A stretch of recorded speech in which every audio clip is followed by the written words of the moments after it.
and visual podcast, a weekly discussion about all things guitar building and some random tangents as well, featuring members of the Guitar Builders Collective from all around the world. The Guitar Builders Collective is a like-minded group of individuals that have come together to share their experiences, knowledge and inspiration for guitar building. Each week you can join us in the live YouTube chat or catch up at a later point. It's also available as audio where you'll miss out on seeing our lovely faces and some of the visuals we share along the way. You can also find the Guitar Builders Collective via our forum, over on Instagram where we share images of members' builds. We've got a thriving Facebook group, and we do hope that no matter what your experience and knowledge is, you'll become a welcome member of this community too. Fantastic. Hello, everyone. Hi there. Hi. Good evening. Morning. Yeah, so great. Look, before I introduce everyone that's here properly, I just want to say that it's the 1st of August 2024, and the aim is that, as well as being this live stream that you're watching on YouTube now, and we've already got some people in the chat to interact with us, we're going to be doing it as an audio podcast as well. And the first 4 episode of the live stream 50 onwards should be going live on our podcast platforms this afternoon. So what I'll do is, as soon as they're live and ready, I will tweet out about them. I'll put it on Instagram. What do you call it? You put something on Instagram. Insta? I don't know. I'll Insta it. That sounds right. I'll Insta it with some links. I think you have to gram it. You gram it. Gram it. That's it. You gram it. Don't you? I just don't know the lingo. Because I know already. Some people have told me they don't watch the live stream. They listen to it later. They just put it on in the background, and that seems to be what I do with a lot of the live streams I listen to. I have them on when I'm working. It's nice to have that sort of company in the background in my workshop. Now we've got company with us, and for people that are watching, you'll see our lovely faces, and I am going to share some images as well as we go along, but you don't really need to watch. So we've got normal company here. We've got Scott from Bonehead Guitars and Dave from Footstep Guitars. All the way along the top is Mark Gutierrez, Arran down in the bottom corner, and then next to me we've got Daniel from... Hi. Is my pronunciation correct? Is it Unquendor Guitars? Yeah, Unquendor Guitars, yeah.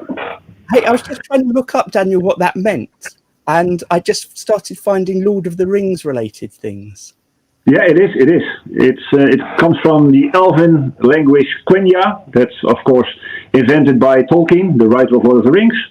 And in English, from, how do you call it? From Elvish to English, it translates as hollow land. And of course, from English to Dutch, where I'm from, it translates to Holland or the Netherlands. So, so a lot of translations to do, but that's and it's a username I've been using forever. Yeah.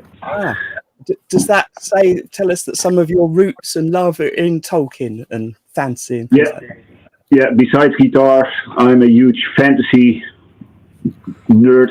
I love to read books, watch films, go to conventions. So, fantastic. And that's why, some of you may not know, but Arran, in the Great Guitar Build-Off 2 years ago, made a Lord of the Rings themed guitar as well. Yeah. Oh, there it is. Oh, yeah. Middle. In the background. Yeah. There it is. Yeah. Got there eventually. We'll get onto guitars in a minute, but I just saw a new trailer for Rings of Power, the 2nd season, which is coming soon. I'm very excited by that. Yeah. I know that for those of you that don't know, it's set before the Lord of the Rings stories were set. But I know that when it first came out 2 years ago, there were lots of people that seemed to really hate it because it didn't follow the Tolkien traditions somehow. Yeah. You know, edited for TV, I think it works as a... It was super entertaining, regardless if it followed the actual text or anything. Yeah. Yeah, I've got a friend who's an obsessive Tolkien fan, and he was just on Facebook putting up things that were a bit different to the original story. Not in a judgmental way, just seemed to enjoy... We all know someone like that, yeah. So, look, what I'd love to do today, Daniel, is ask you a bit about your background in guitar making. I'm going to make you a bit bigger on the screen so people can see your amazing workshop behind you as well. And obviously, we're going to talk about your workshop and tools, I'm sure. But what normally happens is we end up going off on weird tangents anyway. Yeah. It's fine. It's fine. Great. So, how long have you, or how did you get into guitar making in the first place? Oh, it's been a childhood dream of mine forever. Ever since I was a kid. I once went to the library and there was a little booklet for children making easy musical instruments like a shaker, a toilet roll with rice in it, and things like that. And there was also a single-stringed electric guitar, just a slat of wood with a single string and a magnet with some copper wire bound around it, and you could hook it up to a hi-fi stereo. And you had basically how do you call it, a TV box bass, only in as an electric guitar.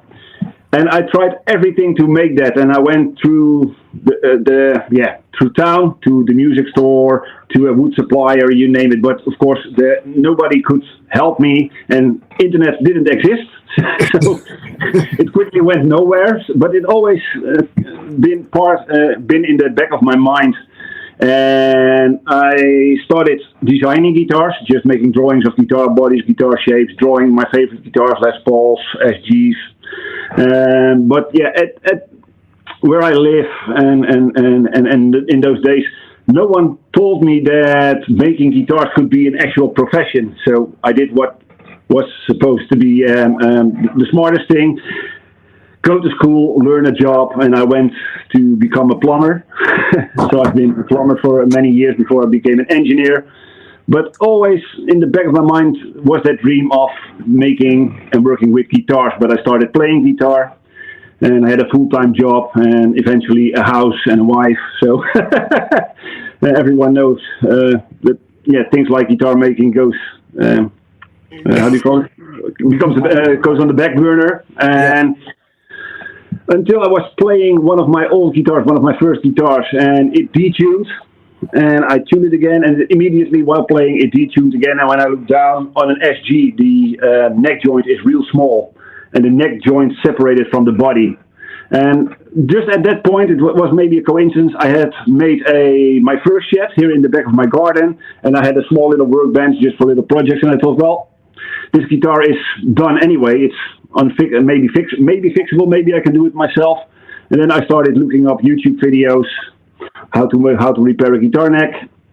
And one thing led to the other. I repaired that guitar, did a full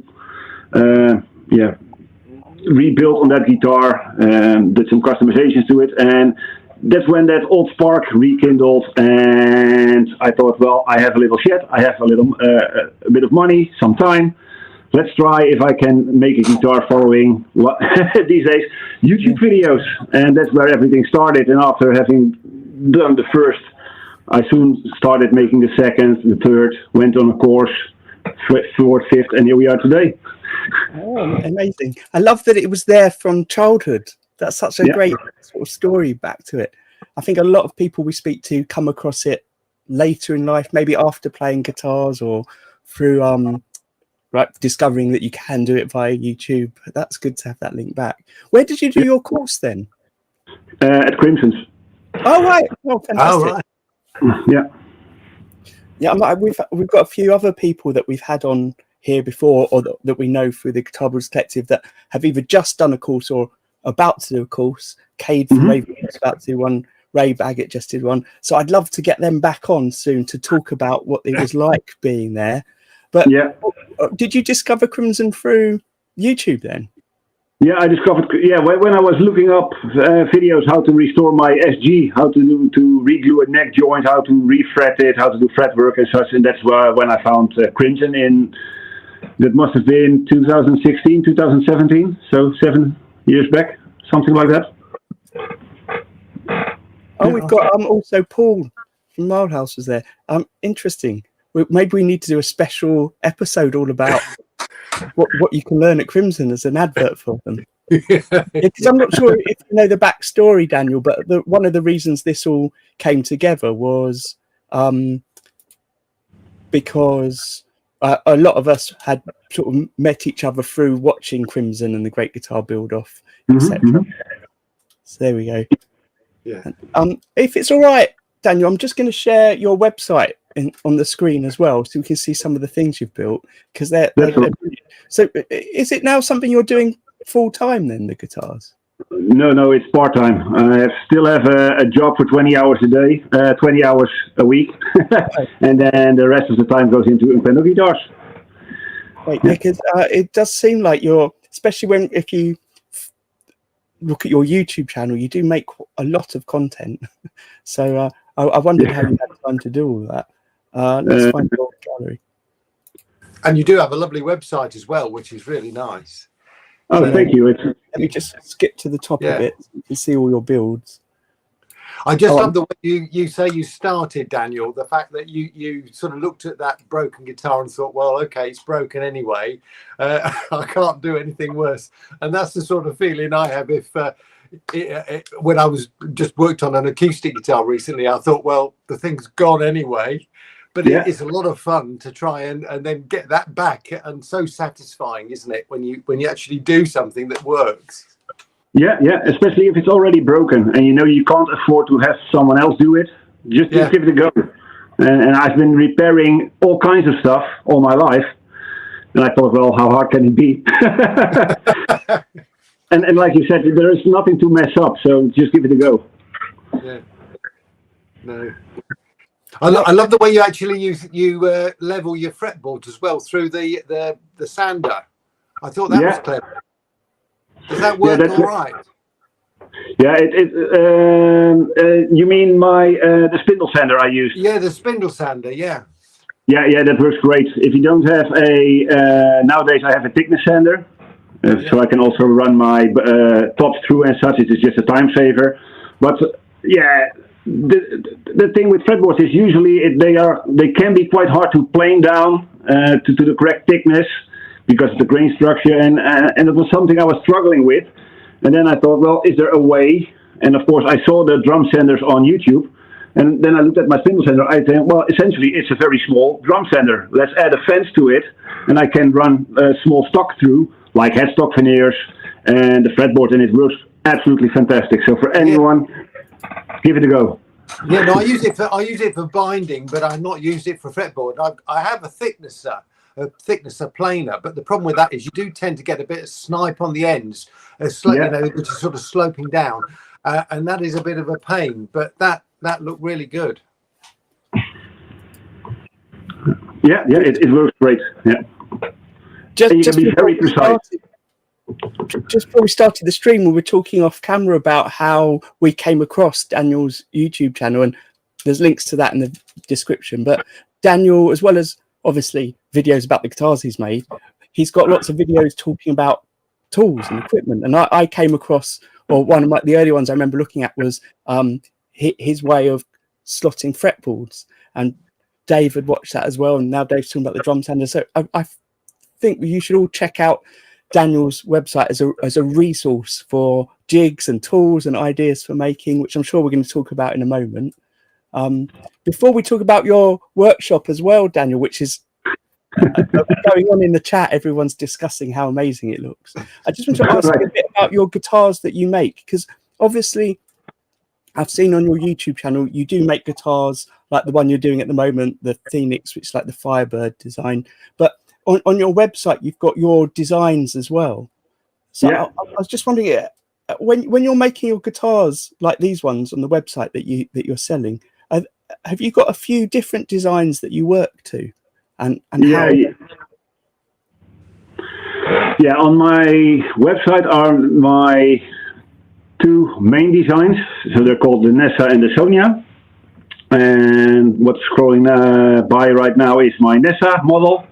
So there are two main models. There's the Super Strat model, so the double cut Super Strat model, and my model, my single cut variant, which is right here. And those are my two base models. And last year I did a tribute to a Westone Pantera, with the convex concave body, and that shape is still in development. So the prototype I made, there's slight things I want to change. So that's a prototype, and that's becoming a regular model. And if the current guitar build, so the Phoenix, is successful, I think I will most likely have that as another model as well. Oh, fantastic. So out of interest then, when you've got these models, if someone comes to you and says they want one, how do you work with your client to kind of work out what's going to be different on their particular model? Because you were telling me, again, off camera, that you like, if you can, for your clients to come into your workshop so you can like physically measure them to make sure the guitar is perfect for them. Yeah, it's going to be a bespoke guitar. So if a client wants their variant, for example, of a Nessa model, I like to have a meeting with them. I like to have it in person, but if it's not possible, well, there are online, like we're all here from different parts of the world together. So I sit down with them and not talk about the actual guitar, but I think it's more important their play style, what music they're into, if they're a gigging musician, or if they're more into studio work or just a home player. So really get to know the client and what he or she is looking for in a guitar and how he is going to use it. And from there we're going into details, and in the best case they have their own ideas for hardware and equipment, scale length and such. And otherwise it will be a journey we go on together to discover what works best for them. For example, I think a good example is the neck shape. Whenever you ask someone what neck profile do you like, what shape of neck do you like a D shape, C shape, flat C, flat V, V shape? Some people think they know what they like. They will say, I like a C shape. And then you give them a C-shaped neck to play. And they say, well, this is not exactly what I'm looking for. And that's why I think where we as custom builders come in, we can really fine-tune and help a client find their perfect neck shape. Because I think for a guitar, that's the most important part. And things like color and finish is byproduct, and when we get there during that journey, if that makes sense. Yeah. So when you have a model, then the model's more about the shape of the guitar, but then things like the neck, the hardware, the finish, that's all what you discuss with the client. Yeah, it's all customizable. So the model is basically only the shape and maybe scale length, because that correlates a bit with the shape. My shapes are designed for 25.5 inch scale length, so you can maybe go down to 25, maybe a bit shorter, but not too much, because otherwise all the English not dimensions, but the proportions go out of whack, and it starts to look, of course it fits, but it starts to look weird. Same if you want to use my model as a baritone guitar, things go out of whack a bit. So it's basically a basic shape, and we can customize it however we like. And that's where you lose access to all those extra frets when you want to leave the bridge in the same position and change the neck length and scale length, and then you're changing a lot at once, aren't you? Yeah, you can shift the neck slightly inwards to allow for a longer scale length or a shorter scale length. But like you said, you're going to lose access to the higher frets, or things are going to look weird, especially when an important thing about a guitar is where it sits on your lap. So where the apex of the bottom curve is. It depends where the guitar sits on your neck, farther forward or backwards, and those change as well, especially if you're into palm muting. You want the guitar and the bridge to be in a certain position. And I think that's important, and that's also something I can customize, for example, for my clients. If you have someone's very tall, the guitar needs to sit on his or her lap a bit differently because they have longer arms. And you might want to place everything a bit backwards so they can either reach the volume knob or they can palm mute more easy. So those are things I like to talk about with my customer and measure where everything needs to sit. I think that's one of the way you're talking about it as well is one of the things that people don't always get when they're looking at a boutique guitar and the cost of a boutique guitar. That idea that it can be specifically made with the person it's made for in mind. And it's not just picking the hardware, it's thinking about all of those sort of subtle elements. It's subtle. I tend to compare it with a tailor. You can buy a suit for a couple of bucks at Primark, or you can go to a bespoke tailor that measures your arm length, where your cuffs need to be, where your collar needs to sit, if your shoulders are nicely fitted to the end of your actual shoulders. And that's the main difference. Of course, they're both. It's a suit, but there are differences. In the early days of like Ola Strandberg, when he just made custom guitars, he called it "made to measure." Like he didn't use like "made to measure." I thought that was the coolest phrase for guitars. Yeah, it's made to measure, or I think bespoke is somewhat the same. But that point that you make about sitting on your lap, their position. I mean, if you compare a Les Paul with a Strat, and I'd always played Les Pauls, and as soon as I got a Strat, I realised how comfortable it was because it's in a different position on your lap. It's much easier to play sitting down than a Les Paul is. Those things, and now it really feels uncomfortable to me. You know, you get really aware of it. Yeah, so that's really good. Yeah, that's when I'm at trade shows, for example, and if any of you have been to a trade show before, you always get those customers or those visitors saying, "Why is your guitar better than the one sold by a big brand or a store that's also attending the show?" And I always give them the guitar, try it, and then you know. It's a difference.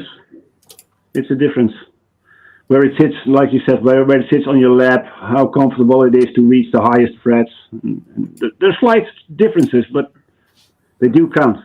Yeah. I mean, Scott, that was something you concentrate on, don't you? I know with your lap dancer guitar and stuff, the ergonomics of it. Tried to. I don't know if I, really... I wanted to try to find the most ergonomic design. I don't know if I actually did, but I also didn't know at the time that I reinvented the Strandberg kind of. So I don't know. I think I made some steps in the right direction of finding some ergonomics, but I always thought it was important, and if there is something that would be the most comfortable, it'd be fun to find it for sure. I wonder. Sorry, Daniel. I was going to say, I like what Daniel's saying about the fact that what's comfortable is obviously different for different people. Yeah, true. One of the things I kind of think about is that to get the right shape, it's a long process to build a guitar, and often I think about just mocking up different body shapes and then changing a bit and seeing how it fits, even with like a cheap neck or just really cheap, easy to cut wood, and not build a whole guitar to then see how it feels and then modify or change some curves or those kind of things. And often I think it would be good to build half a dozen bodies or such and just try them out and get a neck that you can just bolt on and test it that way. But I always kind of start thinking of the guitar as a whole, and I want to build the full guitar to try something different. And even though when I sort of do guitars that are the similar shape as I've sort of been doing recently, that there's always one or two things that is slightly different that no one else would know. It's just a measurement that's a little bit different, or just that it might be an easier process, even just for me, that the order of operation just is improved if the measurement's a little bit different, or whether it's something that will improve the guitar overall by changing a few subtle things. Speaking of body shape, I think probably what really brought it to the forefront of my mind, thinking about ergonomics, was I had somebody that wanted me to do a warlock, and I thought, I hate the stupid warlock. It's just, so I did it. But while I was doing it, I thought, can I make this shape? Can I change it in a way that it doesn't bother me? And I wound up with something that I thought looked nicer, but wildly uncomfortable to play. And I don't think I'd really thought too much about body shape for ergonomics before that, but it was so uncomfortable I mean, you couldn't sit and play it, I don't think. Yeah.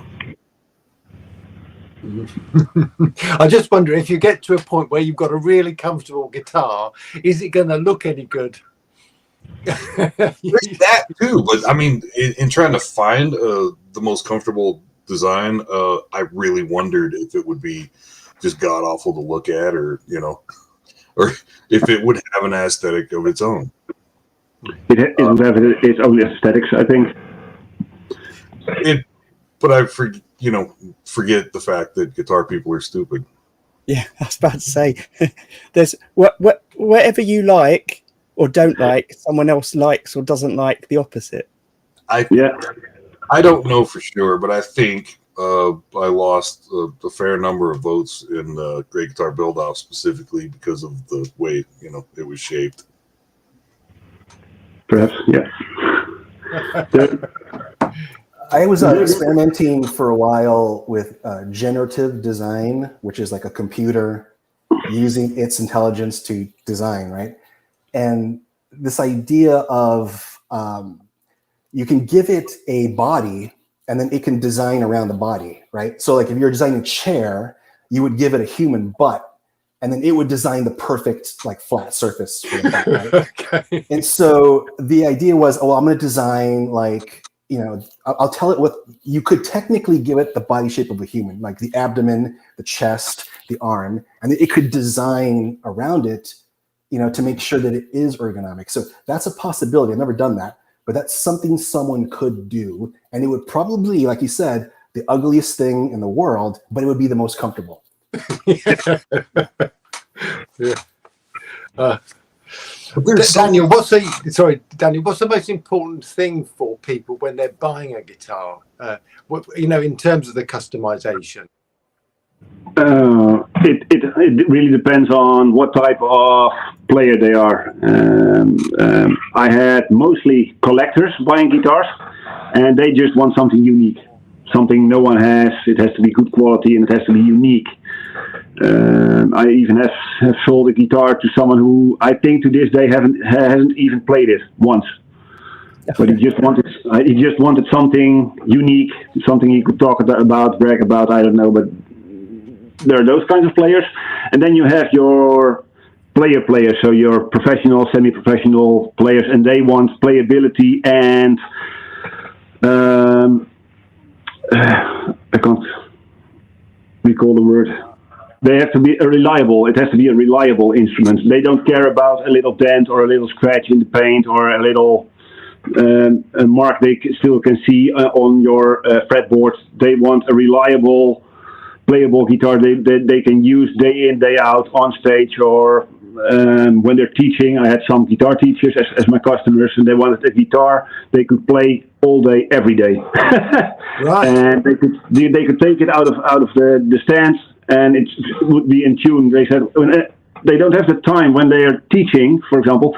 They don't want to spend the first 10 minutes of a lesson with one of their pupils, half-hour lesson, tuning the guitar for 5 to 10 minutes. They want to grab the guitar, do the lesson, put it away, and when they need the guitar again, they should be able to take it out and play it again. Like I said, every day, all day. And so for them, playability, tuning stability is much more important. While for collectors and people that are looking for unique, they are looking more for wall art.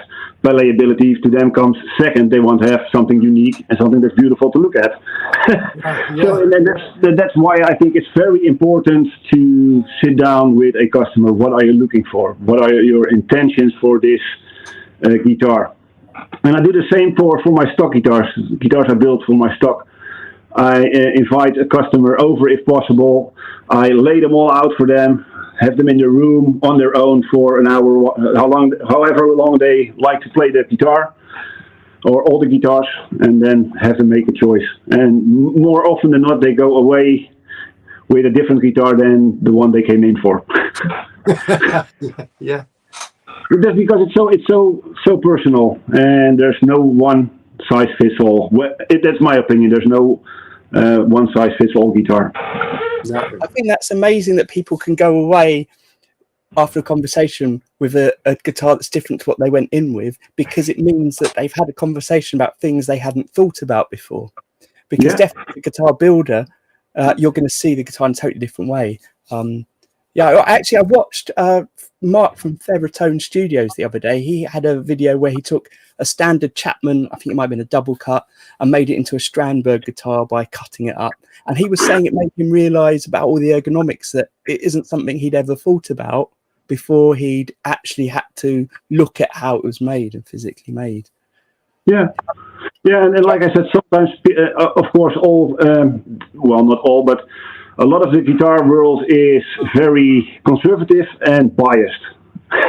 And I try to break through the bias at least, and have someone who's been playing maybe guitar for years, have them think about why they like what they like or why they don't like what they don't like, and have a conversation with them about it, and let them feel and experience the differences, and then make their choice or to maybe change their opinion.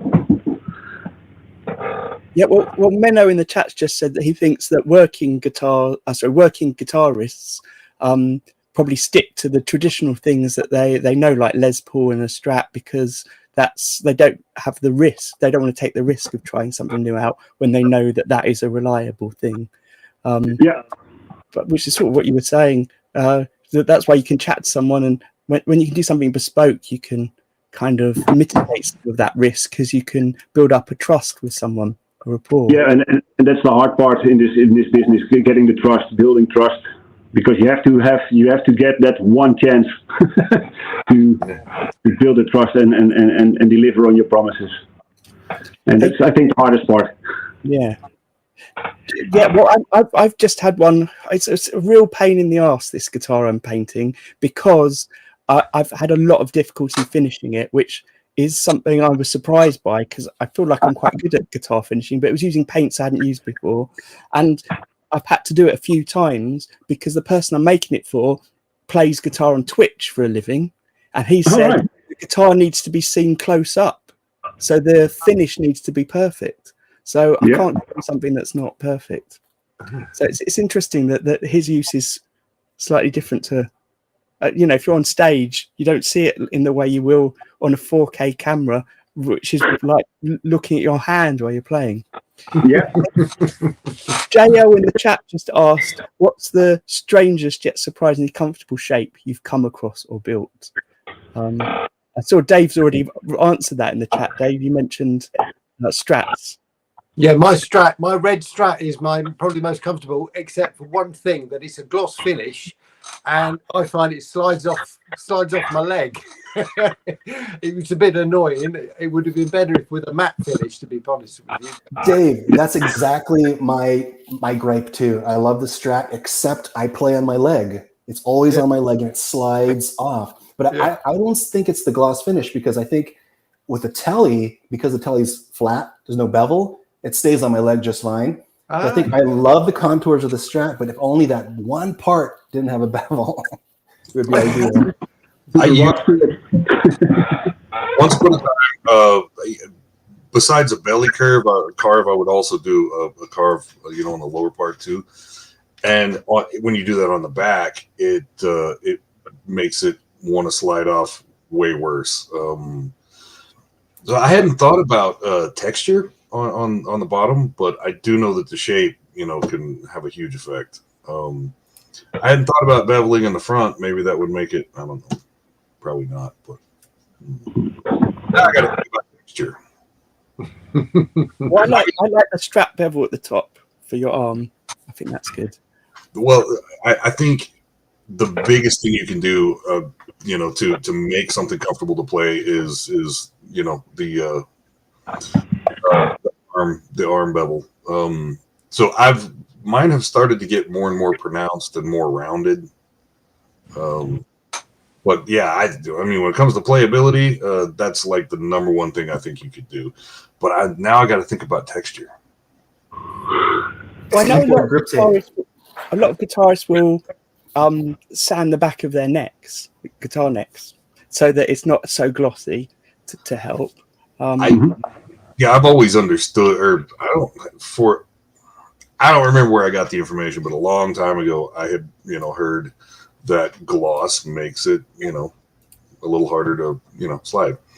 So I've tried to oil necks forever, and then found out that was a Music Man thing, finish or an oil finish on the neck, where even if you gloss the body. Yeah, I have a Music Man. Also, I have a Music Man. I have a Majesty, and it's got the gloss. What's that gloss? It's like a satin finish on the back. So it's one of their only Music Mans that does not have an oil finish. But I have never had a problem with gloss finishes. I have satin finishes on my Jacksons. They're fine. Like there's no stickiness. I think a high gloss on like a maple neck, like on a Strat, maybe might be sticky, but I don't even have problems with that. It depends on your sweat. Yeah, it depends on the consistency of your sweat. Some people have more problems than others with either lacquered neck, oiled necks, and it depends on the makeup of your sweat. Some people have very acidic sweat, and it tends to stick more on certain finishes than others. Oh, interesting. So cool. Yeah, because I've got two basses that I used to play with live a lot, and one of them had a gloss neck, and I love playing with that live and never had a problem with it. So maybe I've got naturally lubricating sweat that comes out. I don't know on my palm. But yeah, but I can understand why people like different things, and that's why people that is a mod that some people do on their guitars. I've started. I've been respraying a few guitars recently where they've got uniform color on the neck and the body, but the body's a gloss finish and the neck's a satin finish, just because I think that's probably better for most people. But yeah. Again, I know for sorry, Daniel, you go. For a customer, I would say if they want a lacquered neck, start with a gloss, and you can always rub it down to a satin finish, or even rub it all off and make it an oil finish. So I always let my client decide. And if they don't know, just give them a couple of different necks for them to try.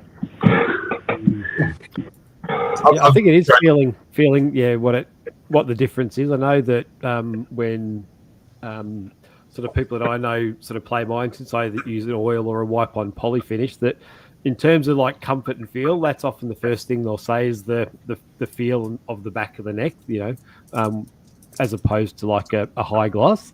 So I think that, whether a lot of guitars out of the factory come with a high thick gloss, because that's going to be the most durable and protective for a guitar as it goes through the shops and gets played until it gets sold. And that's sort of what the standard is, rather than something that might be a bit thinner to start with that could get damaged as part of that process. Yeah, true.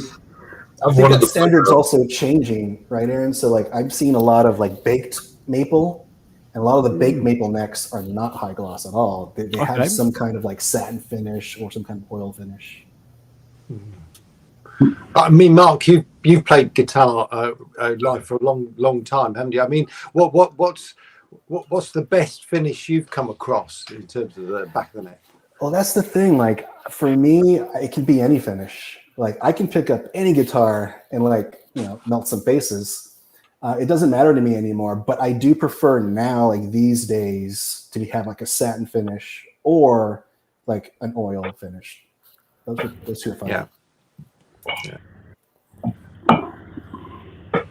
Hey, look, I'm enjoying the chat about guitars, but because it was there in the chat earlier on, can we talk about workshops?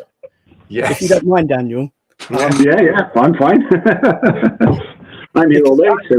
I hadn't realised originally until I watched back on some of your videos. I saw a video of you, or maybe it was on Instagram, building your new workshop.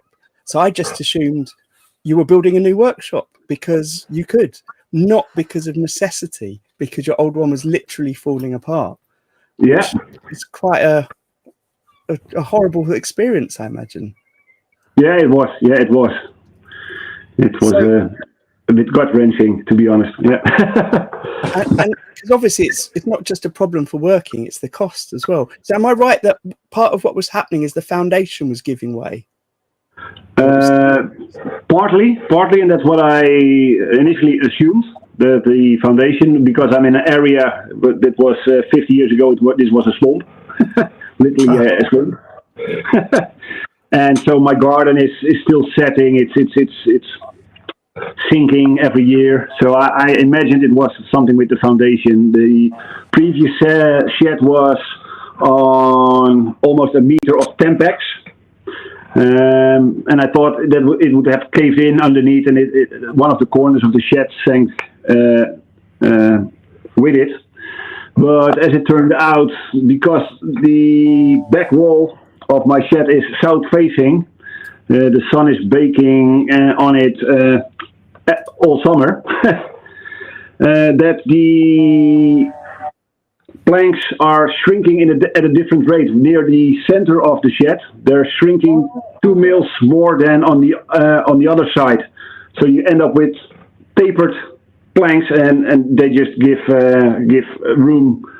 And rain was pouring in, and then it had to be taken down. And here's a clip of me taking down the old shed.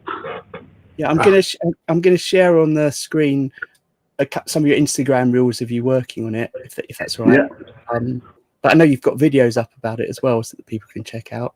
So, what with your new space, is it more or less the same size as the old space?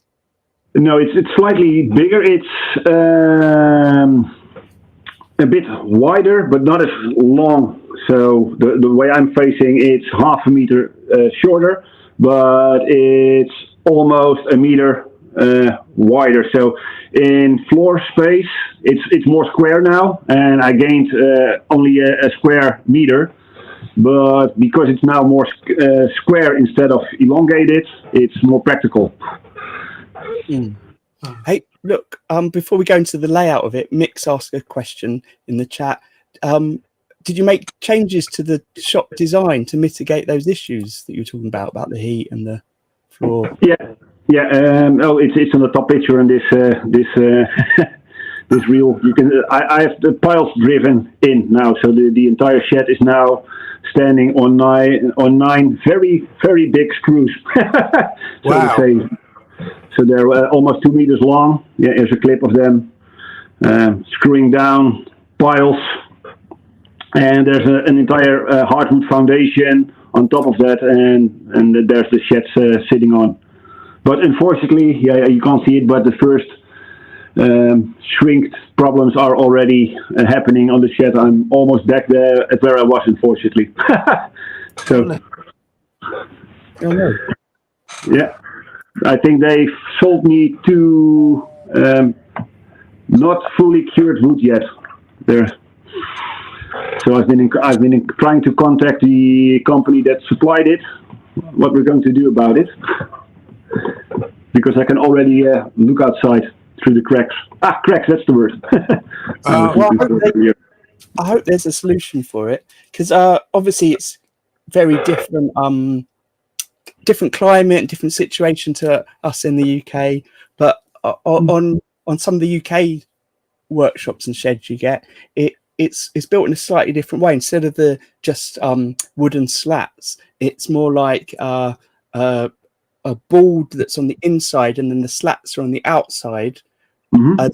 And the slats obviously offer protection, but they're mainly aesthetic. It's mainly the board inside that's there to hold all the shape together. Yeah, we can get those here as well, but at that time, and that's where sometimes when you're stressed, you make not the best of decisions.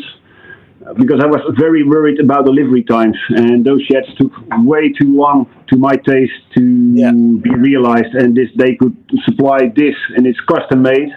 It's to my specifications and to my dimensions, and they could supply this to me, including building it for me in just a couple of weeks. Oh, and that's what, because there was for me, I felt time pressure for starting to build guitars again, making YouTube videos. I really pressed hard to be able to make videos again, and maybe the better thing was to wait.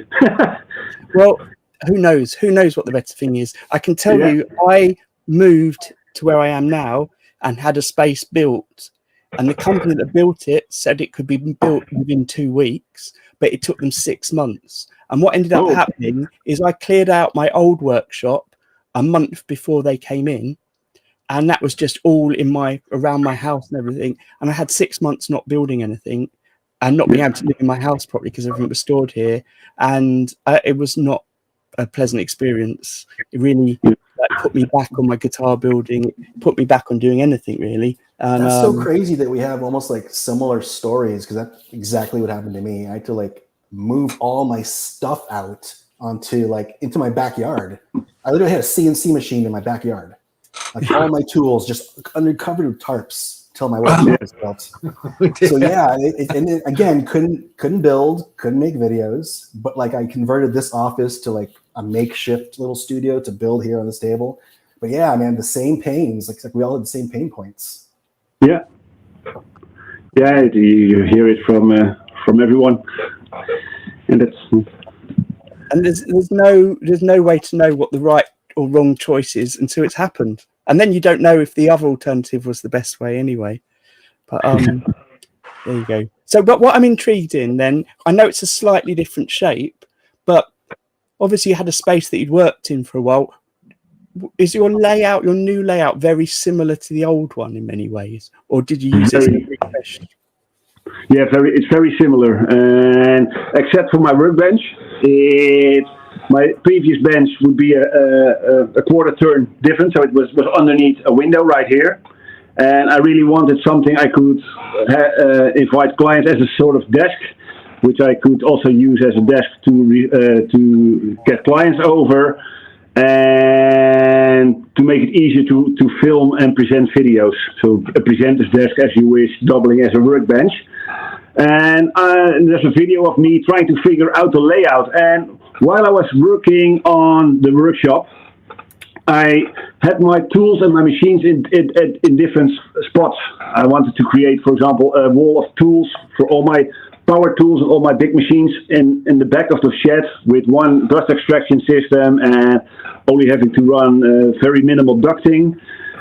But while I was making these tool racks, I tend to keep, because you're in a flow in your workshop, you have a certain flow, and I kept going to specific spaces where my equipment used to be to find certain tools.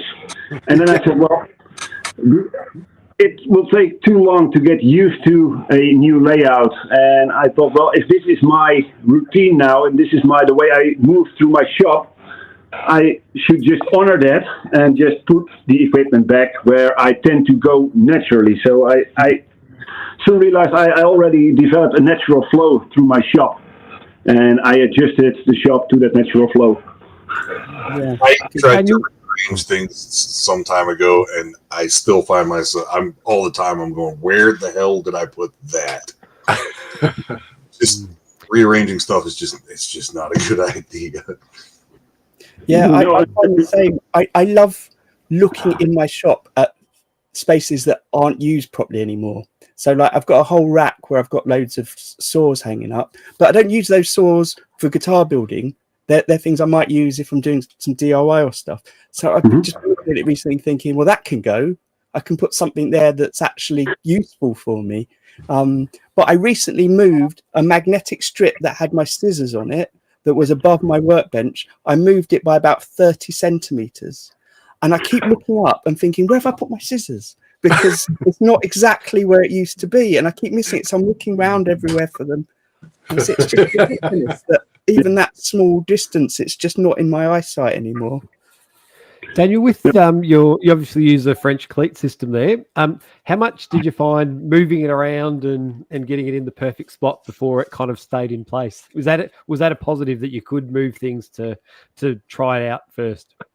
Yeah, and that's why I choose to use a French cleat system, because now that I'm able to move everything around, and it took a lot of iterations before it is what it is now. I remade some tool holders because of the space limitations I had, and so yeah, it took quite a while for me to settle on what it is right now. And even today, I'm still slightly moving stuff around now and then, because I'm not quite happy with it yet, but we'll see. And that's another thing, and that's maybe a difference between us when we're doing YouTube videos. At least it's something I'm conscious about, is that it doesn't necessarily have to be as practical as possible, but it also has to look good on video. And for example, I avoided bright colors as much as possible in the background. That's why I moved my orange Triton sender out of view. All my orange power tools are. You can see just a handle of a video right there. But usually I keep that out of frame because it's distracting. That's actually quite interesting, because when I've seen in your videos reaching for the hand drill sort of up in that back corner, I kind of think, well, wouldn't you have your drill a bit closer to you? So there you go. There's the reason why. Yeah. That's same with custom guitars. We have a custom workshop, and it has to follow its function. And for us, at least for me, it's not only guitar making; it's also making videos. So it has to be practical for making videos as well, and that means sometimes hiding some tools, hiding ugly stuff behind some other things you have in your shop. I'm constantly moving around the case for my camera equipment, because it gets in the shop once in a while, and I think, oh, there's that big black ugly case. Move it aside. So it has to follow its function, same as with the guitar. My workshop is completely different as yours, for example. Yeah, and I think there's a lot of comments we've had so far. People commenting how nice it looks and how envious they are that they just want to be in there with all those tools on the wall behind them. Yeah. I always thought everyone's welcome to come and visit and have a cup of coffee and a talk with me. So I think I'm envious of the French cleat system and would really like to do that one day. But I've sort of gone with the drawer system for me, since I'm moving into the corner of the garage where the car goes in and out, and I don't have great dust collection, so I'm constantly sort of vacuuming and doing those things. So I kind of needed things to be in drawers so they're not getting covered with dust and exposed to those kind of things. But I think if I ever kind of tear everything out and reorganize things, I think the French cleat system has a lot of appeal and looks like a lot of fun building those little tool holders. Yeah, it is. But one tip: don't use a French cleat system above the workbench you're working on finished guitars. Okay. Sometimes things tend to drop. There's a great tip. Yeah, and that's a tip I will give anyone. Don't store tools above your bench you're working on guitars on. I had it happen that this little square dropped, luckily not on a guitar, but on another chest I was making for someone. And that corner fell down, and that's when I decided never to have tools above my bench again. There's been a question from Paul in the chat about how long do you spend cleaning and hoovering? I'm sorry? How long do you have to spend cleaning and hoovering in your space to keep it looking so clean? Once a day, just for a couple of minutes, and then maybe once a week to do it more thoroughly. But I always clean my workshop when I leave. Always, no matter how in a rush I am, I always make sure my bench is clean, my tools are back on the wall. Just take a little brush, just brush everything off. Also the tools behind me, just go over them with a brush, then hoover the board underneath it, and take a broom, swipe your floor, and done. If you maintain your shop regularly, it isn't much of a hassle. It just takes a couple of minutes. Same goes for my bandsaw. When I need to change the blade, I always maintain the entire bandsaw. And it takes 15 minutes maybe, but it stays good, it stays accurate. You don't get annoyed because when you get a messy workshop, you get annoyed by stuff. Yeah, that's a very good tip. Yeah. It's much safer. I used to pretend to myself that I didn't clean so that every Monday morning I could spend half an hour or so cleaning up, tidying up, really thinking about what was going on. But I think, although I do actually find that time that I spend every Monday morning sorting things out really useful, I do think it's also part of laziness of not cleaning all the time, because it does make a difference when you go into your workshop. And at the moment, I open the door, I've got to step over some boxes that I've left by the door because there's nowhere else to put them. If I could just tidy up a bit better, it would make it better. Yeah, and of course, behind the camera, there's also now a box. I just did an unboxing, and I have thrown the box there, and it's there. But before I leave tonight, I take it with me, I throw it out, and I'm not a saint per se, but I made it a habit of making sure that I clean up after myself, at least in my workshop. Hopefully my wife isn't looking, but I've wanted for some time to just take everything out of the workshop, get the thing cleaned up, and move back into it. And, since when I moved in there, I was in the middle of moving everything, so there were things there that weren't going to be permanent. It was just, you just kind of moved into the space without knowing what working in the space was like. And I feel like now, if I could just pull everything out and then move back in, a lot more strategically, have a better idea of where things would be useful to have. I want to do that someday, but that's a lot of work. Yeah. I guess when you're forced to move into a new place, you have an opportunity to do that. So yeah, that's maybe a positive side of being forced to move shops, that you can do a spring cleaning. Yeah, I moved out a lot of tools. Yeah, so like reassessing the tools was one of the big things for me. Like if I didn't use that tool in the last 2 or 3 builds, out. And so I build guitars a little differently than you guys. So like I have like some planes that I never used. They were paperweights. I moved those planes out. They're just, if I didn't use it, out. And so now it's a much more optimized tool workflow. Yeah. Okay. Well, I found a lot of my tool use changed based on just availability. There were times you didn't think about using this, but it's there, and you give it a shot, and sometimes it would actually change the whole process for me. Like, I really like using this stupid thing. And I'm a pack rat, so it's hard for me to move things out knowing this hasn't been used in quite some time. I don't know. No. Yeah. I like to have a minimum tool set. Apart from anything else, it's not so much sharpening.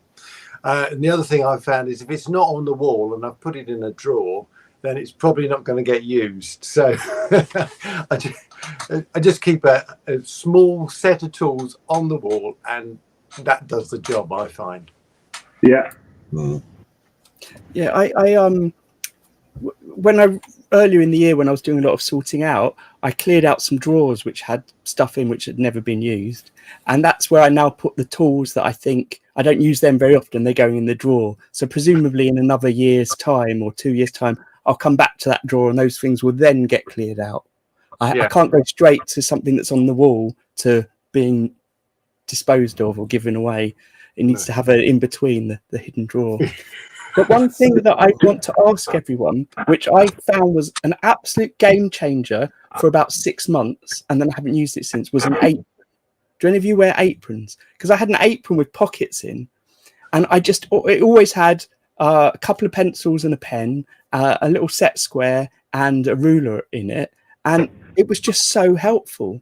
And then whatever tool I was currently using could go in the pocket as well. And it meant that I didn't have to go and look for things. It was always there. But then the strap broke on it and then didn't fix it. But it really was really beneficial.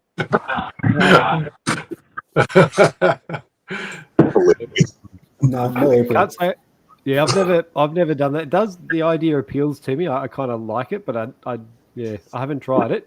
I do have like on my bench just a small, it's like a little bamboo box, and they're like the tools that get used all the time. So, center punch and pencils and protractor and little rulers and little calculator as well. So the things that I'm using all of the time, they're just in a little thing on the desk or on the bench, which can be moved, out of the way really quickly. And then everything else is kind of away. But I kind of, what you would probably have in that apron, Daniel, I have in a little sort of box on the bench at all times.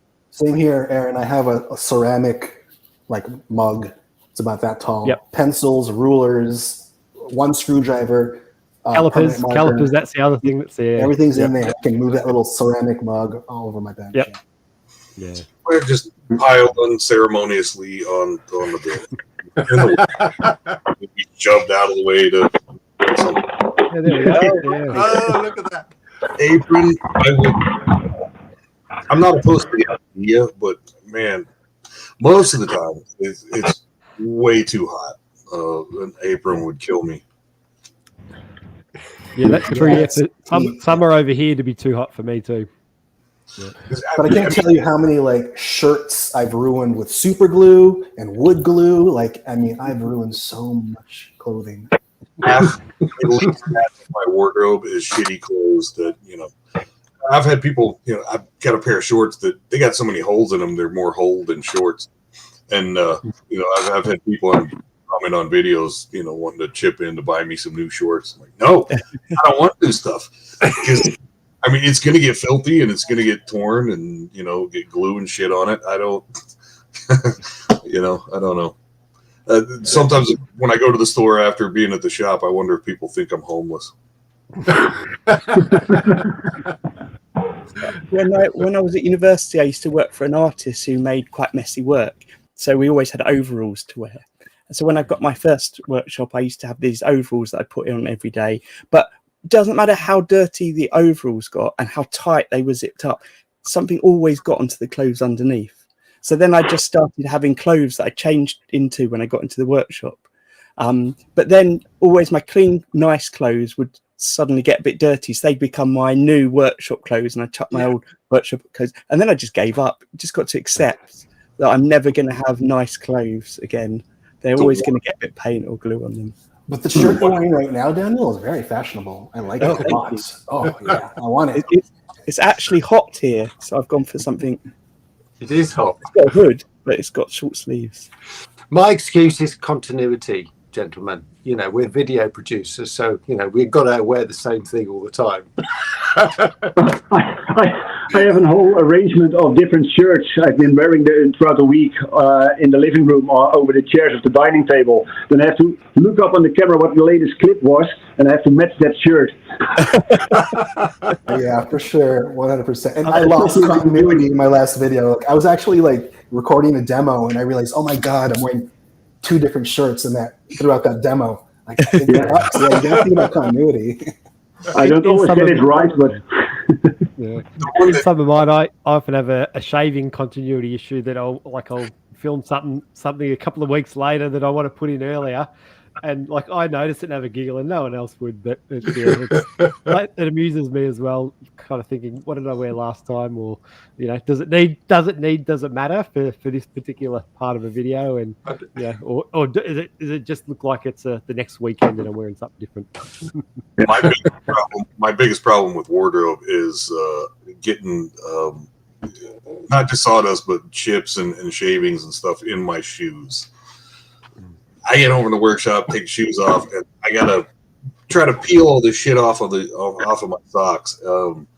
And regularly, I get ready to go to work, put socks and shoes on, and start and get a splinter in my foot, and have to figure out where that came from. I have to say, I love watching you doing your thicknessing with all the dust going out the door. Yeah. I don't have a better plan. I really don't. I've tried to find ways to catch it. Like I used to have like a cheesecloth bag or something on there. It doesn't work. I think it was 3 years ago. I did a series of videos for Christmas where I was releasing one video a day for the whole of like an advent calendar, and I had a spreadsheet telling me which shirt, which glasses, which trousers to wear for each video. So as I was filming a bit, I swapped them around because I wanted it to look like it was a massive it'd been done over a big period of time, but it's actually done over quite a short period of time. I'm often filming multiple videos in one day, and I wanted to make it look a bit more exciting. And that was such an effort that now I just don't care anymore. I just wear whatever. And if it goes out of sync, because often when I put a video together, I'll put it together in an order that sometimes makes more sense than the way I've actually built something. And then it doesn't really matter if I've suddenly got a beard and no beard or whatever. I don't care. People give people the impression that maybe it's taken longer than, or it's taken the actual time it takes, which is a long time. Yeah, that's interesting you say that, Daniel, because I mean, how many times I've come across this where I'm trying to put the video together and create a story, so I want the narrative to flow, and all of a sudden I realise that I'm putting the frets on, and in actual fact I got a shot earlier where the neck is in. Do you know? Yeah. Through some fluke, I don't know quite how I've done it, but that throws the whole lot out then. Yeah. How do you guys, if I can ask a question, how do you guys go about editing videos? Do you first shoot the entire build and then start creating the story, creating the videos, or do you do it in chronological order? Shoot 1 week, edit, release the video, shoot, edit, release the video? Or do you save up on your footage and then edit your videos?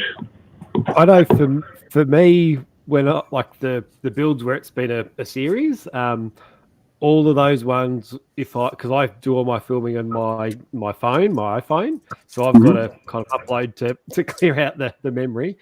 So when I was sort of doing that, it'd be doing a rough edit like each night, so uploading on the computer a rough edit, like as I go, because I just didn't have the storage to record like a whole build and then put it all together. So the series, I kind of do that.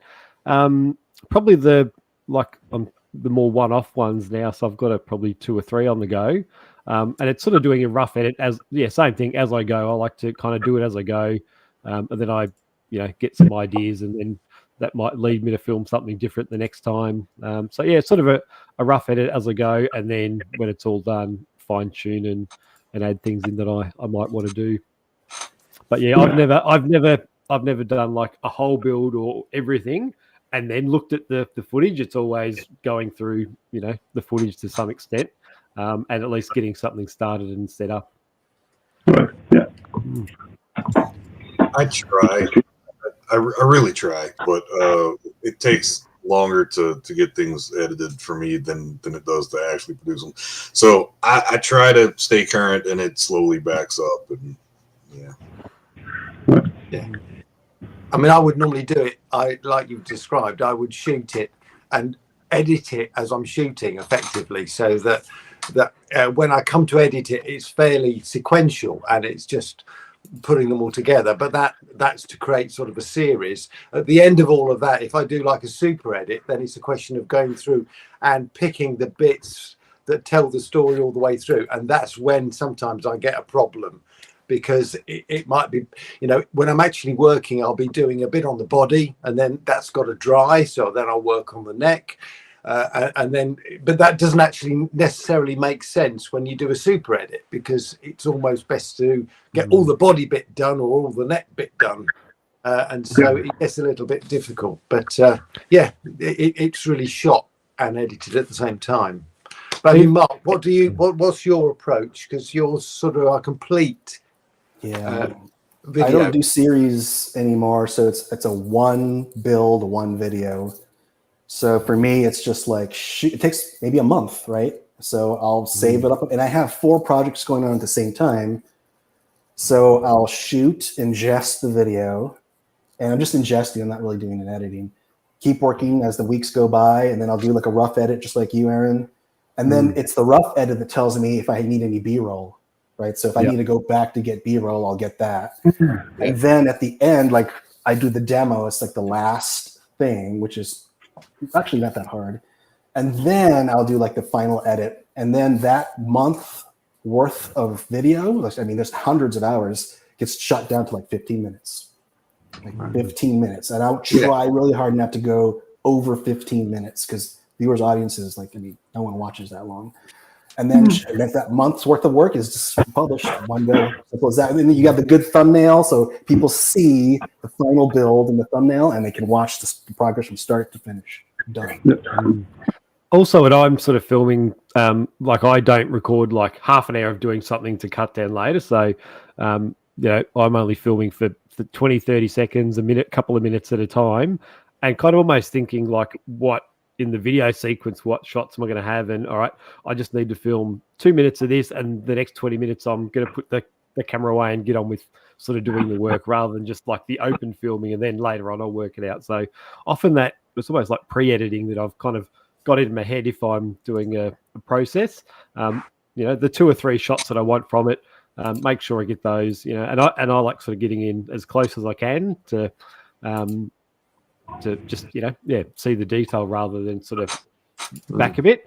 So yeah, I kind of, the more I've been doing it, that editing is actually going on, you know, as I'm filming. It's like, all right, is this a useful thing I'm going to film? If not, don't do it, and you know, just get on with the building bit. Yeah, I was thinking about you know, like fret work, you know, stuff like that.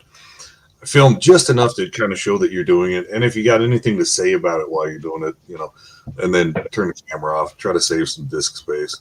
I tried getting some. I tried upgrading cameras. I went through a period where I would get a new camera, try it out, and it just didn't work out, and I'd send it back. But I found one that most of the things I didn't really like about it, except that it was really easy to set up a time lapse. So I have this camera, one camera specifically for that, and I built a little jig thing to stick it up in the shop. So sometimes I'll do something like that, but yeah. I just checked in my folder of unedited videos because I rarely make a guitar build video anymore. Most of mine are about a specific technique or a specific tool or some bit of equipment in some way, a different type of paint. And I've got 65 unedited videos waiting because I just film everything. But my new process is quite simple. Is I film while I'm working, but I only film at the most a minute at a time or a time lapse of a longer process. And then I drop it in my timeline and it just go all in order. And that means that a 5-minute video, when I drop it in the timeline, is probably about an hour long. And then I just quickly go through the timeline, cutting out the top and tailing some of the videos or cutting out bits which aren't relevant. And then I do a voiceover.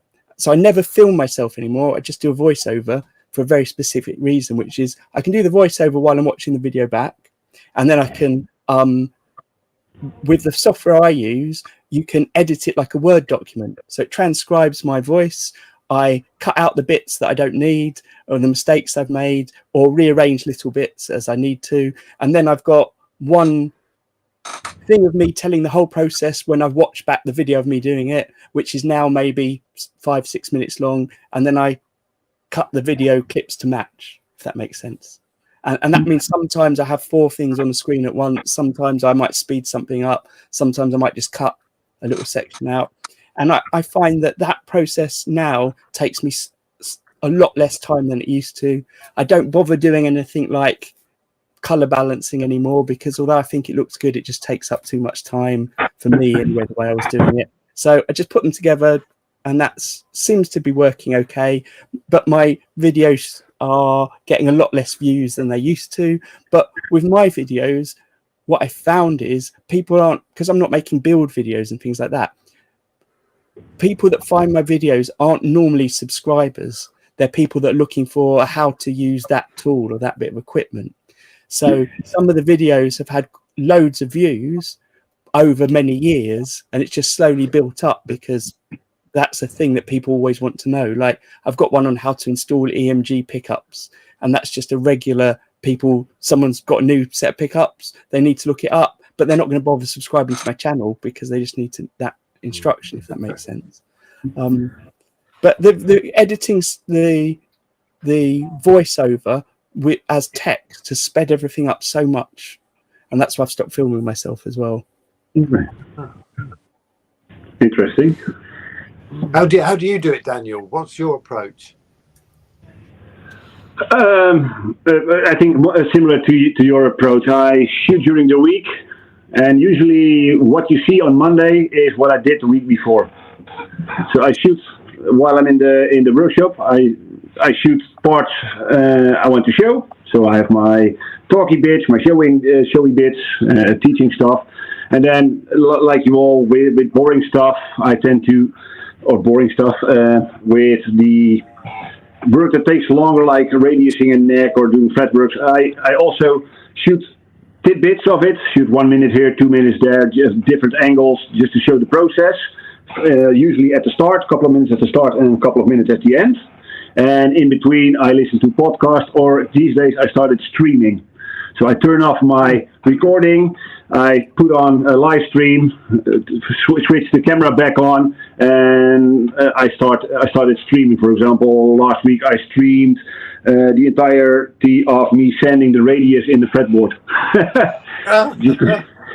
And it's an easy way. It's a good way to connect with the community. I love reading chatting with people while I'm doing stuff in the workshop, because it can get lonely in the workshop.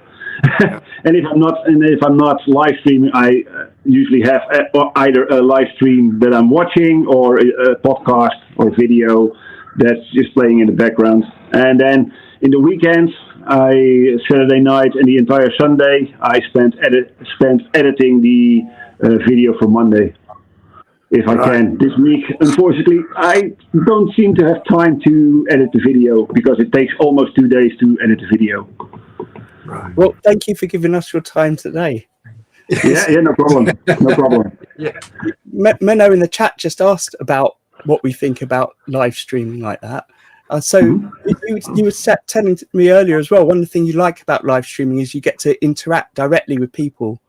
Yeah, it is wonderful reading the chat and having a lot of regular visitors. I know as soon as I fire up a live stream, within a couple of minutes I see a couple of regulars popping in, and I love keeping track of what they're doing if I can remember, because I'm terrible at remembering. My head is too full of guitars usually most of the time. But seeing the regulars, having a chat and keeping in contact with them, and if they want to ask questions, even when someone's just popping by in chat and having a question about a tool or about a technique, more often than not, I can just grab the tool, show them, do some explanation, and they can have follow-up questions as well. So it's much more direct, and you can get your point across much more clearer. Yeah. So I love it. So as Ray just pointed out in the chat as well, Brad from BB Guitars has been thinking about doing something like that as a massive group later in the year. So his idea is we'll pick a weekend and have a 24-hour stream where at different points in the day there'll be a different person sort of being the main host for the stream.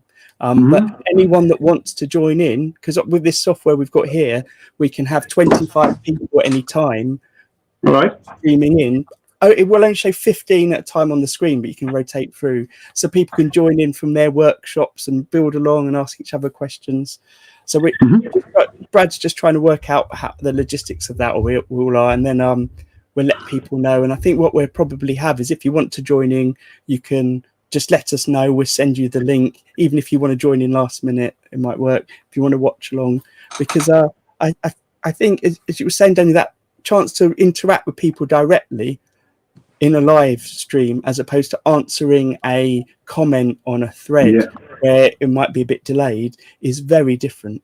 And for a lot of people that enjoy making the guitars or enjoy making the guitars and working, they don't have a chance to interact with people. So this should be a chance for us to do that, maybe. Yeah, great. Yeah, wow. Well, as Owen just said, we can share injuries in real time. Oh dear. That's maybe a downside. It's distracting. You don't get as much done as you would have liked, maybe, and also your stresses are out in the open immediately. But it's great fun, and we talked about this earlier before the stream started. It's also a good way to create a lot of content real quick without the need of editing, but it makes it real. It makes it real and authentic, and I think that's also something that's starting to become more and more important these days. Authenticity, and there's nothing more authentic than stressing out about the value of a pot during a live stream. I had this. I wonder, Daniel, do the people who buy your guitars, do they watch the videos? I mean, do you produce a video for them to see that guitar being built? Mm-hmm. Yeah. For a fully custom ordered guitar, I do a super edit, but a personal introduction. So I have a talk with or to the customer about his guitar, and also during the video I do sometimes a voiceover explaining what I'm doing, and of course mentioning their name, and to make it real personal so they can be 100% sure that the video is personally made for them. And what I do for all my guitars, except these days because I'm too busy filming, but I used to shoot the entire process with photographs, and my wife makes a nice high gloss booklet that comes with the guitar and signed by me, and such that comes with all the guitars. And of course, if I have a YouTube video on that guitar, I'll edit it a bit and then give them a USB stick with that video on it as well. So wow, it's a lovely documentation to go with the guitars. Yeah. And it's not that much effort because we have the camera right here. Very impressive. Yeah. I've got, talking about having the camera right there, a couple of weeks ago I was at a guitar show, and in the week leading up to the guitar show, I felt a lot of pressure to try and get things finished, but they were all guitars that I've been filming processes on. And and it became more aware with the pressure to get things finished, how much time filming takes up. Even though I've tried to make it simple, so I've got lights scattered around my workshop, I've got clips for the cameras around the workshop, so I just move the camera around, and sometimes I've got two cameras to make it easier. It still is time consuming. But what is it about the filming and the making the YouTube that makes you want to do it, Daniel? Why do you like doing it? I don't know. Fair enough.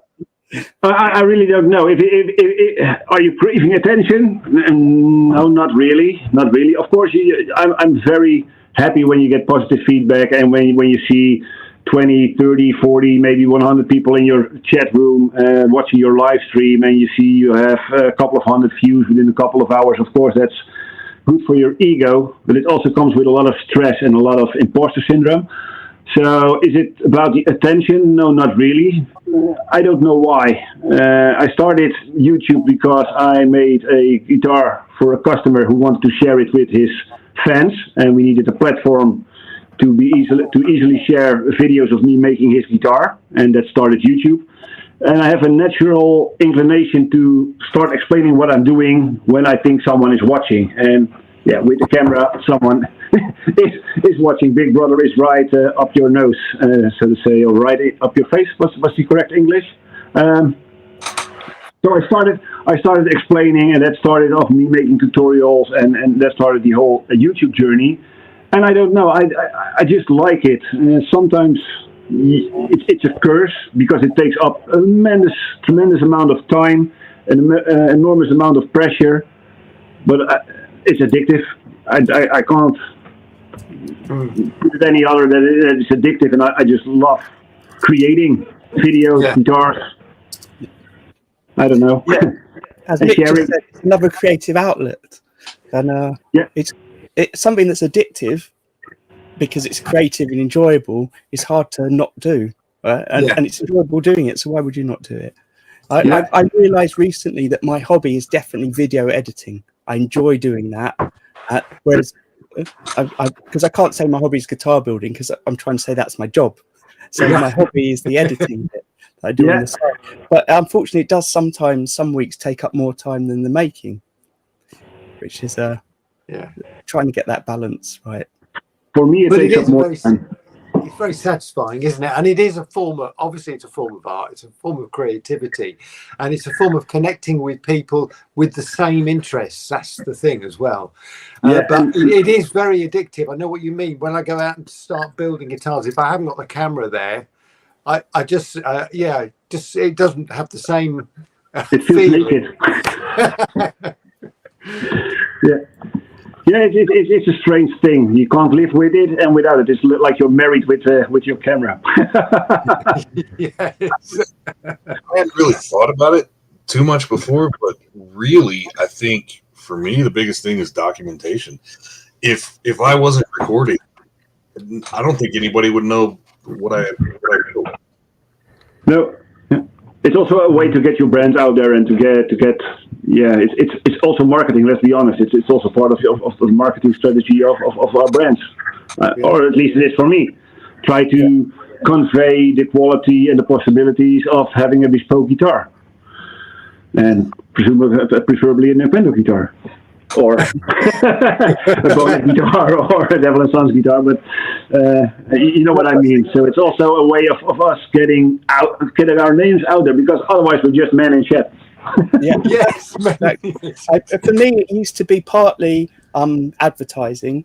It used to be partly because my background's in education. I love making content where I know from the comments people are learning from it and doing it themselves. I like to help people do something creative, so I love that. But now it's just, as much as anything, it's about the community, the YouTube element that I enjoy. I just wanted to share with you, in case you missed it, because I'm putting things on the screen, but there was a comment earlier from Paul from Mile House Studios who had to leave, and he said, big thank you to Daniel, his channel really that got him into the game, and you're still one of his favorites. So it's nice to know. We sometimes get people on as guests, and the people in the live chat have said how meaningful it is for them that you've made that YouTube content. And in fact, one of the reasons we approached you was because a few months ago I asked people, who would you like to see on the show to speak to, and a number of people wanted to hear from you. So all right. Wow, that's great. It's still unreal sometimes. It really is. It really is. And thank you all for having me, of course. It's wonderful. So listen, Daniel, I've put in the description to this video links to your YouTube, your Instagram, and your website, and there's links to all of our YouTube channels as well. Is there anything that particular that you're about to be doing that people should be looking out for, that you want to tell us about? Well, of course, the current guitar building series, the Phoenix Rising. It's a very special guitar to me because of the backstory. So if anyone's interested, there are lengthy videos where I go in pretty deep into the details of what I'm doing, why I'm doing it, and try to teach along the way.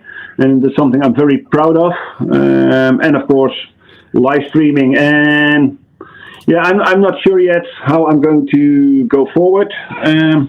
From now on, I want to do more single tutorials and more lengthy building videos, building series. But the one thing I'm thinking about is maybe doing, because I love live streaming so much, maybe do a live build as well. So there are things coming, but I don't have them. I don't have a clear plan yet, or they're not in the final stage that I can really talk much about the details. So. Great. There's a number of people in the chat saying how informative and what great teacher you are, and how you made people feel like they could get into building. So yeah, definitely keep it up. Hopefully everyone can follow the links and catch you in a live stream at some point. If you do join one of Daniel's live streams and you've come from here, say hi. But I think probably everyone here already knows of Daniel and Unquendor Guitars. I could see a couple of very familiar names. Owen, for example, is one of the regulars. So hi, Owen, if you're... There's a few people in the chat that haven't been here before. So welcome to all of you as well. Just so you know, the one thing that you could really, everyone that's watching could really help us out with is like leaving a comment and a like. Sharing the video is brilliant. If you're listening on the audio, because it's all going to be brand new on the audio, please make sure you leave a review if you can. That I think that's going to help us get the word out. As for me, the main thing about this Guitar Builders Collective is the support that everyone gives each other, and the kind of positive sharing of everyone's work. I've put up links before and it's in the description, but we've got the Instagram, for example, and on the Instagram, Corey from Saul Good Guitars shares images of builders from the Guitar Builders Collective work. So if you're over on Instagram and you're following that account, you'll see loads of new builders to follow and support. And then over on Facebook, there's quite an active group now of people that are partly sharing builds, partly asking each other questions. So it's a really great place to hopefully learn some things from. And I just said at the end of each episode, I would say thank you to the people that have become members, because that's supporting all the costs of the streaming and the uploading the videos. And some of them are here. Thank you, Dave. That's right. Dave's one of them. But we've got Ray from Custom Unlimited Guitars, and FPS, Glyn from Mr. Glyn's Pickups, Simon's actually going to be coming on in a few weeks' time. He was in the chat earlier, but he's gone off for a drink with his cycling buddies. And he's going to catch up later. And then Brad from BB Guitars. Yeah, all of that's helping. I'm going to get some... Now I'm over the COVID, hopefully, I will get the T-shirts sorted out so they're available in every country. Because, again, there's been a few T-shirt people that bought T-shirts in the last few weeks, and that's all of that helps as well. I think we've just lost someone from the stream. Oh, Dave. Yeah. We've lost Dave. Oh, well. Oh, look, and we've got an Unquendor Guitars top. Oh, is this to do with is this a new logo with your Phoenix on it, Daniel? Oh yeah. This is the limited shirt. As long as I'm building the Phoenix Rising shirts, these are available in my merch shop. Excellent. So this is the Phoenix logo. Fantastic. I should have had it front and center all the time. It's hard here. I've been looking at it, but it was just when you hold it up that it occurred to me that it's the Phoenix. Yeah. It's also what the inlay is on the neck and such, and it's a special. Like I said, it's a special guitar, and it has some special merch, limited to the time I'm building the guitar. So I'm going to take a long while to build a guitar. That's how marketing works, doesn't it? Before we go, if you don't mind, I want to just add like a little thing at the end, which I don't know much about, but Mark was saying just off air has been all over the YouTubes this week. Some guitar tool, some fret tool that has got people up in arms and angry. Some of you might be aware of it. Mark, can you explain what it was? And I'm going to go after this and check it out. Yeah, so it's called the Fret Maestro. It's a tool that apparently crowns, levels, and radiuses your fret all in one. And the marketing of it and the guy who invented it, the marketing might be a little bit disingenuous. The guy might be a little bit disingenuous. And so there was this huge backlash of people, luthiers, who didn't have the tool in hand, but were basically bashing it on YouTube. And there's been a back and forth battle of YouTube videos, back and forth. And the comment section are just outrageous, and everybody's so angry and mean and mad. And it just made me so disappointed in that community and made me kind of love our community much better. So yeah, I think it's an interesting tool. I don't know what to think about it, but it does seem like if you're using the fretboard as your base and you're trying to level your fret from the fretboard, if there's any inconsistency in the board, it's going to basically mirror it on the top of the fret. And I think that's the crux of the issue.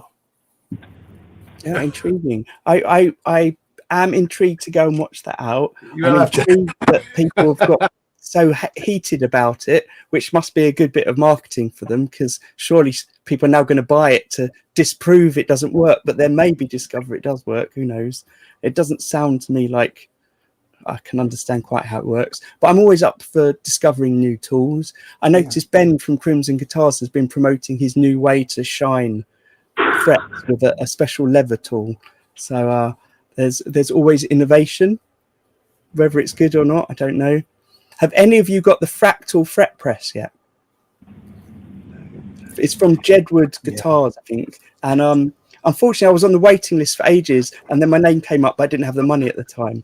But it's a fret press that's really cleverly designed so that it shapes to the radius of the fretboard as it's pressing the frets in. So instead of getting one that's like in a 12-inch or 14-inch already cool that you then push your fret in with, it sort of shapes and evenly presses down all over.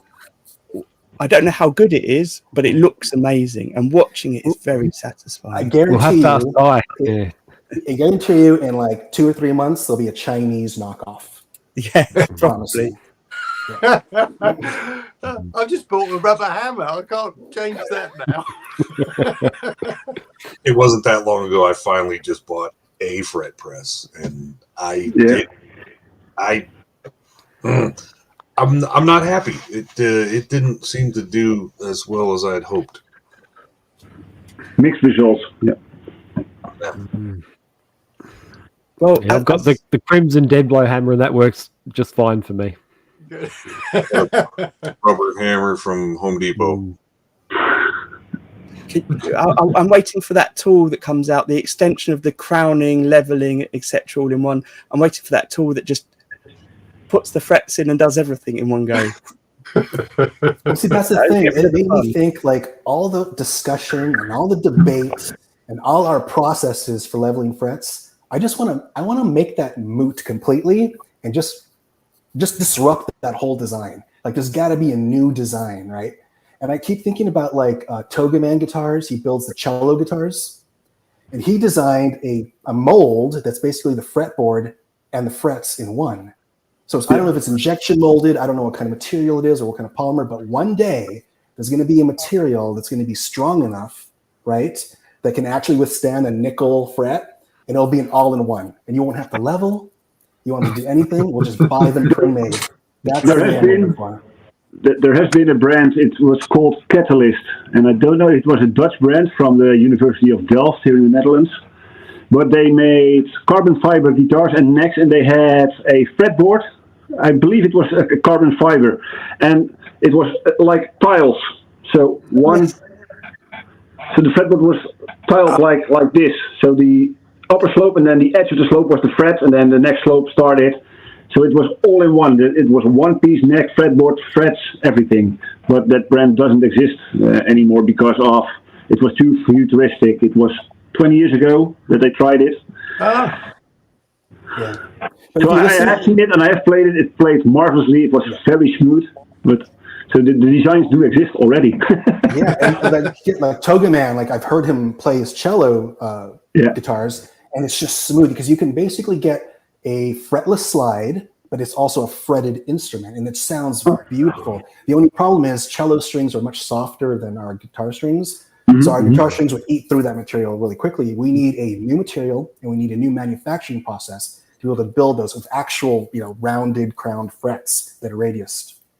Yeah. And we need a new mindset for guitarists who will then play it, because if it's not what Leo Fender did, it's probably no good. That's all. Great. Well, look, thanks everyone for being here. Thanks for watching and joining in the live chat. Welcome. Thank you, Daniel. It was brilliant. We're back next week same time, and we've got Gabriella in Reti to talk about her incredible instruments and the way that she works, because from what I gather from her videos, she doesn't have a workshop. She seems to work in her living room on the floor, which is amazing. Uh-huh. All right. Thanks, everyone. Take care. Cheers. Thank you. Bye. Thanks, everyone. Bye-bye, everyone. Take care. The Guitar Builders Collective is a group of like-minded people from all around the world at different stages of their guitar building journey. You can join us over on our forum to seek advice or share tips on guitar building processes, materials and tools, or just to share your builds. On YouTube, we have a regular podcast of guitar building chat where you can join the live stream or watch back on past episodes. Our Instagram page shares posts of members' builds and links you direct to their accounts. And for those of you on Facebook, we've got a private group that you can join, share and chat along with. The Guitar Builders Collective is a welcome and open space for all, so do pop by and say hi. It hasn't ended. Still live.